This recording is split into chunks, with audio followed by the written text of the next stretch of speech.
Well, hello my lovely listeners and welcome back to another video. Yes, this one is called The Date, but it is also a part of my Kenma series, so this is part 5 and I hope you enjoyed this video. If you are new, please hit that subscribe button, it means a lot to me, and like this video if you like it. If you want a part 6, because this series is very popular, I will be more than happy to come out with a part 6. But yeah, again, if you would like a personal audio, there are still 3 slots open. I am more than happy to give you one. Just comment your name and the person you want or people you want in the comments below. And yeah, enjoy the video.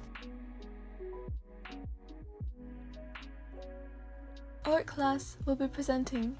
You were sitting proudly at your desk due to the thought of how smoothly your presentation would go. And as you suspected, you passed with flying colors. English was your major, so it was kind of easy. You and Kenma only had one more project together, so it found it awkward not to talk about anything else. He had called himself your boyfriend last Sunday, but again, you were very awkward, hence the reason you had been avoiding him. You were about to head out for lunch when you saw Kenma along with his friend, who you had come to know as Kuru, speed walking towards you. As they got closer, it seemed as though his friend was doing his best to keep up with Kenma while holding his lunch. Kenma, however, showed no will to stop. "Hey Kenma, wait up!" Kenma did not respond to the raven-haired boy. You had meant to run to get out of the situation, but before you knew it, Kenma had already been standing in front of you by the time you stood from the bench you were sitting at. Looking into your eyes with all seriousness, he says, "Why have you been avoiding me?" You opened your mouth to speak, but was cut off by Kenma's continuation. "I've been wanting to take you out, but how am I supposed to do that when I can't even find you?" You smiled at the floor. "Let alone text you or call you, because someone always seems to have your phone when I do, and you don't respond." You looked up at him and grabbed his arm, hugging it. He watched your actions. His mouth formed a light, breezy smile. "Honestly, keeping up with you is such hard work. Maybe your dad was right." You pulled away from his arm and punched it. "Ow, hey!" he exclaimed. "I was only kidding." You only smirked in satisfaction of victory, before going to hold his arm again. You both walked away, leaving Kuru and your friends dumbfounded. "So where are we going?" you asked. "Wherever you want, after school of course. We wouldn't want anyone's grades slipping, as they already are super low." "Hey, I have a B- in English." "Yeah, because I gave you my notes."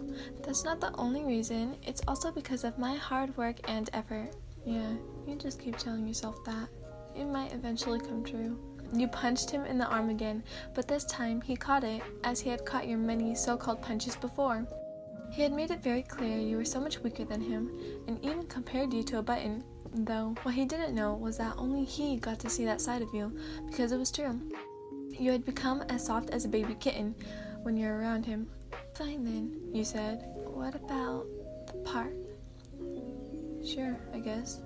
Your heart leaped when he said that. "Oh, great," you said. "The bell." He smiled and said, "Well, hey, at least we get to go present our project now." "You're damn right, and we'll kill it." Your face beamed with confidence. What was it about him that made you soft clay for him to mold you? Was it the way he pushed you to your limit?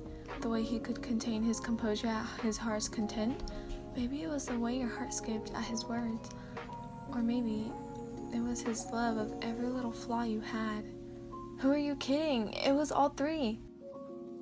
The bell for the end of the day rung at the same time it had ever since you started high school. But this time it had meaning. This time, it didn't mean the end of the day, no.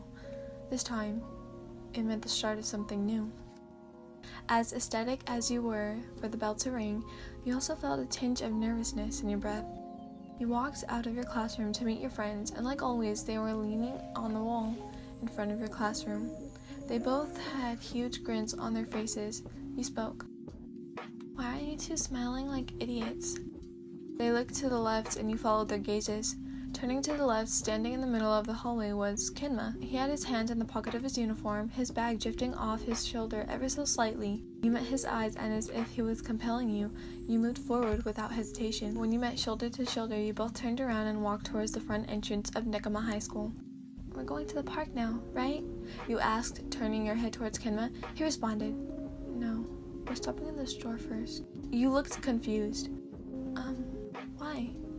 Well, because we're probably going to be there for a long time, and while we're there, we shouldn't go hungry. You nodded. Walking into a mini store, you bought some rice buns and carried them over to the nearest park. As if he had planned this whole afternoon, he pulled out a blanket from his bag and laid it out. He then took his shoes off and climbed onto the blanket that sat above the grass. You did the same. Did you know I was going to say I wanted to go to the park? You asked Kenma. He turned to you and shrugged his shoulders. I kinda had a gut feeling. He then started to chuckle a little. Guess I kinda know you better than you know yourself, huh? You leaned into his chest and he lay down as a lot of you got comfortable. You two stayed like that for a while, looking up at the sky, trying to see who could make up the best sheep. Kenma spotted a duck and a bird. You spotted a fairy, a dragon, and a butterfly. With no referee, you decided to end the game in a draw. Then the lot of you began to play I Spy. It had only been a couple of minutes, but as you continued your games and banter, it got darker, and later, checking on the time of your phone, you start to freak out. You had completely lost track of time, and prepared yourself mentally for a serious lecture when you got home. Well, you didn't mind, because Kenma made it worthwhile. As you laid in your bed, the only thing that could come to your mind was Kenma. You hadn't noticed before, but the more time you spent with him, the more you fell for him. And for a split second, you felt yourself let go of everything and everyone. You loved the sensation of it all.